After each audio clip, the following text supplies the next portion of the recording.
नमस्ते, मेरा नाम ध्रुव है और आप देख रहे हैं खबरी अड्डा। मेरे साथ अनुराग मिश्रा जी हैं जो जिला महामंत्री हैं लखीमपुर खीरी के। आपसे कुछ बात करेंगे। आप यहाँ पर आए नौकुंडी गायत्री महाया की प्रज्ञा पुराण कथा में, आपको यहाँ पे कैसा लगा? बहुत जब अध्यात्म से धर्म से हम लोग जुड़ते हैं तो उसकी अनुभूति का वर्णन शब्दों में नहीं हो सकता है। जो शब्दातीत आनंद है उसकी अनुभूति मुझको हुई, जो वाणी से व्यक्त नहीं किया जा सकता। आपने युवाओं को बहुत सारी चीज़ें बताई, युवाओं पर उद्बोधन दिया और बहुत अच्छी अच्छी चीज़ें बताई। हम आपको आगे भी दिखाएंगे वीडियो में। और युवाओं के लिए बहुत सारी चीज़ें, रूपरेखा बताई कि क्या क्या करना चाहिए। और थोड़ा सा हम राजनीतिक पहलू की ओर चर्चा करेंगे कि 2022 के चुनाव का आगाज़ तो हो ही चुका है, लेकिन 2022 के चुनाव में आपने क्या रणनीतियाँ हैं, आप आगे क्या काम करने वाले हैं? 2022 का चुनाव भी देवासुर संग्राम है। सुर असुर शक्तियों के बीच में होगा और धर्म जीतेगा, अधर्म हारेगा। अच्छा, बहुत अच्छा लगा आपसे बात करके, बहुत बहुत धन्यवाद। और हम आपको दिखाएंगे पूरी कहानी में कि आपने क्या क्या युवा सम्मेलन के दौरान जो सरसवा में हुआ वो उसमें क्या क्या चीज़ें कहीं। और आपसे मिलकर के बहुत अच्छा लगा और बहुत बहुत धन्यवाद। आप सबसे आशीर्वाद लेना है। सभी लोग मेरे साथ में एक बार जयकारा लगाएंगे। बोले गायत्री माता की, भारत माता की, परम पूजनीय गुरुदेव जी की, परम वंदनीय माता जी की। आज इस गायत्री परिवार के युवा सम्मेलन के मंच पर उपस्थित हमारे श्रद्धेय मनीराम वर्मा जी, जिन्होंने इस कार्यक्रम में अपनी ओजस्वी और तेजस्वी वाणी से हम सबको अभिसिंचित किया है, ऐसे आदरणीय जयप्रकाश जी, मेरे मित्र आदरणीय अजय सिंह जी। मैं परसों आया था इस कार्यक्रम में तो हमारे अजय भैया ने कहा कि युवा सम्मेलन है, आपको आइएगा। तो मैंने उस प्रकार से कार्यक्रम बनाया आज आने के लिए।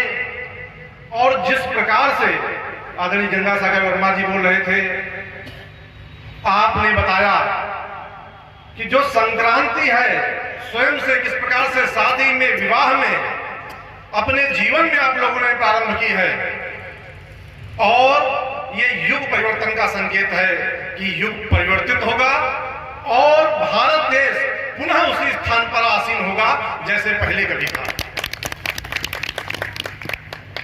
स्वामी विवेकानंद जी का चित्र लगा है कहीं सामने लगा है। युवाओं के प्रेरणा स्रोत है स्वामी विवेकानंद जी। और स्वामी विवेकानंद जी का जो जीवन है, उनका जो दर्शन है, वो हमारे नौजवानों को पढ़ना चाहिए। वो चाहे किसी जाति में पैदा हुए हों, किसी वर्ग में, मजहब में, किसी राजनीतिक दल में काम कर रहे हो, लेकिन स्वामी विवेकानंद जी के जीवन को और दर्शन को हमको आत्मसात करने की आवश्यकता है।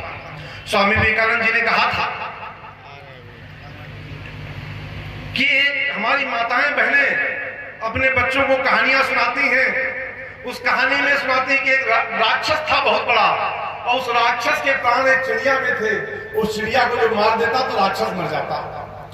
तो उन्होंने कहा जैसे भारत देश है, भारत देश के प्राण इस देश के धर्म में है, इस देश के अध्यात्म में है। और भारत तभी तक है जब इस देश का धर्म जीवित है, इस देश का अध्यात्म जीवित है, इस देश की संस्कृति जीवित है। केवल राष्ट्र रक्षण का काम वो लोग ही नहीं कर रहे जो सीमा पर गोली सीने पर खा रहे हैं। इस देश के धर्म की, इस देश की संस्कृति के जो भी रक्षा कर रहा है वो भी उन्हीं सैनिकों जैसा महत्वपूर्ण है। और मुझको बहुत प्रसन्नता है कि ये गायत्री परिवार आदरणीय श्री राम शर्मा जी के जीवन काल के समय और उनके जीवन काल के बाद में भी ये काम बहुत ही अच्छे तरीके से कर रहा है। आप सारे लोग इस राष्ट्र के सैनिक हो। एक अल्लामा इकबाल की कविता है, आप सब लोग पढ़ते होंगे, यूनान मिस्र रोम सब मिट गए जहां से, कुछ बात है कि हस्ती मिटती नहीं हमारी, सदियों रहा है दुश्मन दौरे जमा हमारा। यूनान मिस्र रोम मिट गए वो भूभाग मिल गया है, वो भूभाग भी वही है, उस भूभाग पर लोग भी रहते हैं, लेकिन वहां की संस्कृति विलुप्त हो गई है। लेकिन भारत देश की जो भारतीय संस्कृति है अनेकों आघातों व्याघातों के बावजूद भी जीवित है, क्योंकि इसमें गायत्री परिवार जैसे संगठन काम कर रहे हैं, इसलिए हमारी संस्कृति जीवित है। हमारी संस्कृति के रक्षण का काम आप सबने बहुत ही बखूबी से किया है, इसके लिए मैं आपको धन्यवाद देना चाहता हूं। आज काफी देर तक आपका उद्बोधन और पाठ्य हम सबको प्राप्त हुआ है, मैं ज्यादा बात नहीं करूंगा, लेकिन आदरणीय श्री राम शर्मा जी भी देश के स्वतंत्रता संग्राम सेनानी थे। आज देश की आजादी को 75 साल पूरे हो रहे हैं, तो इस 75 साल के अवसर पर हमारे नौजवानों को आजादी की लड़ाई में जो लोग शहीद हुए हैं उनके सपनों का भारत बनाने का संकल्प लेना चाहिए। वो संकल्प लेने का माकूल अवसर है। 18 साल 19 साल के सिंहनाथ बोस 63 दिन का अनशन करके समाप्त हो गए। चंद्रशेखर आजाद अपने कनपटी पर गोली मार करके शहीद हो गए। सरदार भगत सिंह, अनेकों स्वतंत्रता संग्राम सेनानियों ने फांसी का फंदा अपने गले पर डाल लिया, तो उनका सपना क्या था? क्या इस देश की राजनीतिक आजादी का सपना था?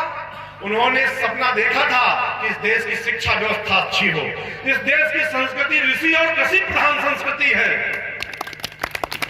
तो इस देश का ऋषित्व और कृषित्व भी बचा रहे। इसलिए भी हमको आज इस युवा सम्मेलन में संकल्प लेना है। क्या सपना था उन लोगों का? भगत सिंह ने अपनी फांसी जब उनकी हुई थी, उनसे अंतिम इच्छा पूछी गई, आप लोगों को जानकारी है कि भगत सिंह की अंतिम इच्छा क्या थी? उन्होंने बताया कि जो जिस जेल में भगत सिंह जी रहते थे, उनकी जो लैट्रिन का संडास साफ करती थी माता, कहा मैं उनके हाथ का बना भोजन करूंगा। इस देश के अंदर छुआछूत का भाव, मानव के बीच में भेदभाव का भाव समाप्त होना चाहिए। ये देश के स्वाधीनता संग्राम सेनानियों की इच्छा थी और उस प्रकार का भारत बनाने के लिए हमको संकल्प लेना है। क्या कहा था रामप्रसाद बिस्मिल ने? कुछ आर जो नहीं है, हयार जो तो यह है, रख दे कोई जरा सी खाके वतन कफन में। इस देश की मिट्टी के लिए संकल्प था। क्या इच्छा थी हमारे स्वतंत्रता संग्राम सेनानियों की? एक हमारे स्वाधीनता सेनानी को जब फांसी लगनी हुई तो उन्होंने कहा, हे नाथ भारतवर्ष में सतबार मेरा जन्म हो, कारण सदा ही मृत्यु का देशोपकारक कर्म हो।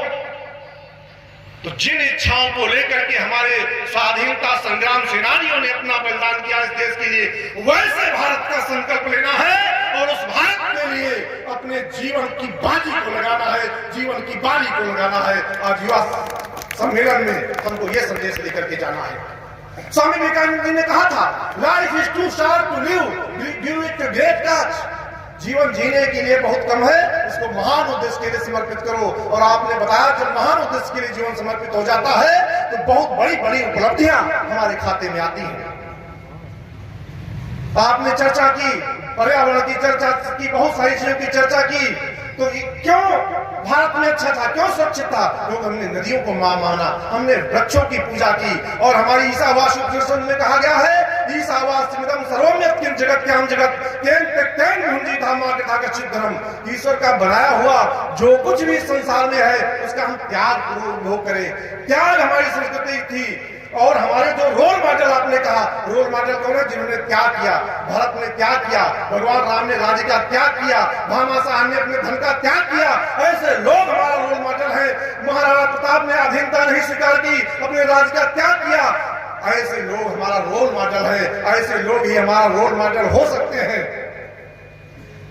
और एक जो यक्ष का युधिष्ठिर का महाभारत में संवाद हुआ तो यक्ष ने युधिष्ठिर से पूछा, क्या पंथा, रास्ता क्या है, राह कौन सी है? तो युधिष्ठिर ने कहा, महाजनों ये गता सपंथा, जिस रास्ते पर बड़े लोग गए हैं उसी वही रास्ता है हमारे लिए। तो जहां पंडित श्री राम शर्मा जी जिस रास्ते से गए हैं, जो विचार उन्होंने दिया है, उस विचार को और उनके रास्ते को अपना ले तो हमारी भी जीवन की उन्नति होगी और हमारे देश की भी उन्नति होगी।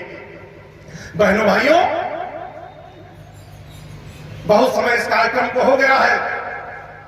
मैं अंत में अपनी जो उपनिषद है, जो हमारी भारतीय संस्कृति का एक बहुत गंगा जैसी निर्मल धारा है, उसके एक श्लोक से अपनी वाणी को विराम देता हूं। कलि शयनो भवतु संजयहारस्तु द्वापरः उत्तिष्ठते दाभो पितम संपद्यते शरण। जो सोया है वो कलयुग है, जो उठकर बैठा है वो द्वापर है, जो खड़ा हुआ है वो त्रेता है, और जो चल रहा है वही सतयुग है। इसलिए नौजवान भाइयों चलते रहो, चलते रहो। आपने हमको समय दिया, आपका बहुत बहुत धन्यवाद, बहुत बहुत साधुवाद, आपके चरणों में सादर प्रणाम।